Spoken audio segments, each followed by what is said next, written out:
There are lots of different places we can go with this bill because it's so bad in so many different ways. But I want to emphasize one thing, and it's really the primary reason why we are here today. There are 7 Republican members of the House of Representatives from New York State. The Republicans have a 4-person majority. If any 4 of the Republicans from New York State were actually to stand up for their constituents, they could kill this bill and get a much better deal for their constituents. So that members like Nicole Malliotakis would not be voting to kick 37,000 of her own constituents off of health care.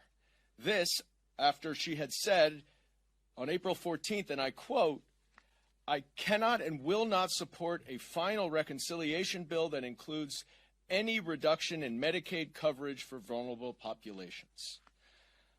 Well, I don't know what a $1 trillion cut in Medicaid is, other than a reduction in Medicaid coverage for vulnerable populations.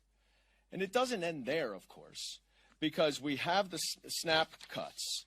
Literally, the most vulnerable people in our society who get $6 a day just to eat are going to have to worry about whether they have food on the table.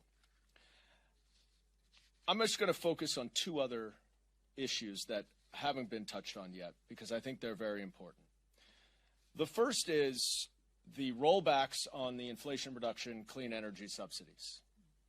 New York is a leading state in clean energy, in solar, in wind, and it is new energy sources made in America by Americans that are good for the environment, but also will satisfy the increasing demand we have for energy for AI and other quantum physics and other scientific advances.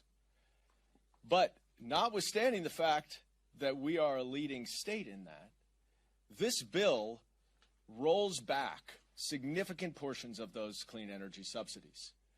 Why?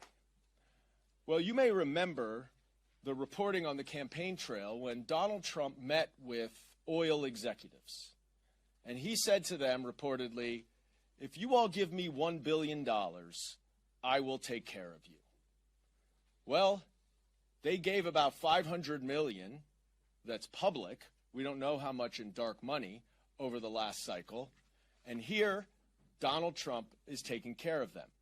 And he's taking care of them not only to the detriment of American jobs, to the detriment of American manufacturing, to the detriment of our national security and energy independence.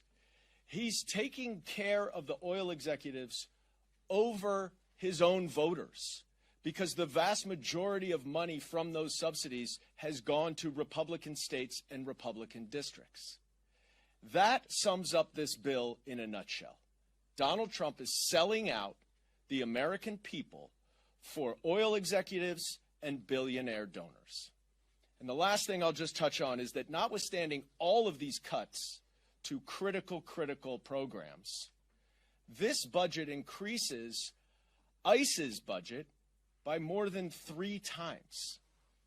And just as people are losing jobs, are losing health care, are losing food benefits, it's good to be a masked ICE agent because every single one of them will get a $40,000 bonus in this bill.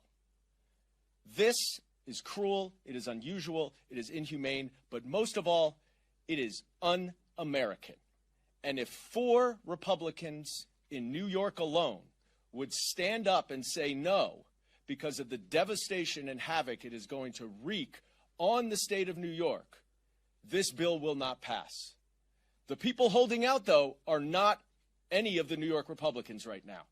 So I urge all of the New York media to go ask Elise Stefanik, why are you gutting the budget of New York State when you want to lead it? Mike Lawler, why are you taking so many of your own constituents and New Yorkers off of health care, taking basic safety net benefits away from them? Ask every single one of them why they are voting against their campaign promises and against their constituents.